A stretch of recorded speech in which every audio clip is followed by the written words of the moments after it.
Hi. I just want to dispel a few rumors about this.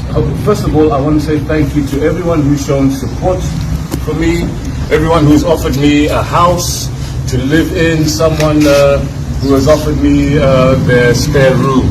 I really appreciate that. I just wanted to dispel all of those concerns about me being homeless.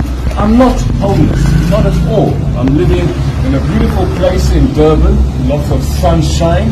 As you can see, I've got my sunshiny hat, washing clothes, which is good. It's physical work. This is, just good for building up muscle tone and stuff. I'm happy. I'm fine. I'm good.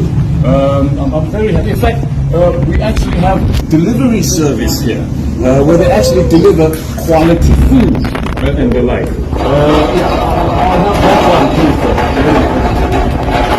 We have free delivery service, food and alcohol.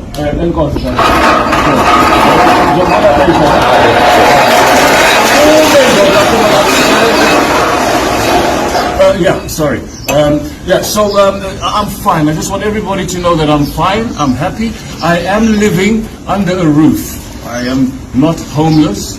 I'm enjoying the sun during the day. I'm enjoying the stars at night. So everything is fine. I'm happy. Everything is sweet and curry. Thank you for your support. You will hear from me again further about this whole issue, homeless issue, blah, blah, blah. Thank you very much.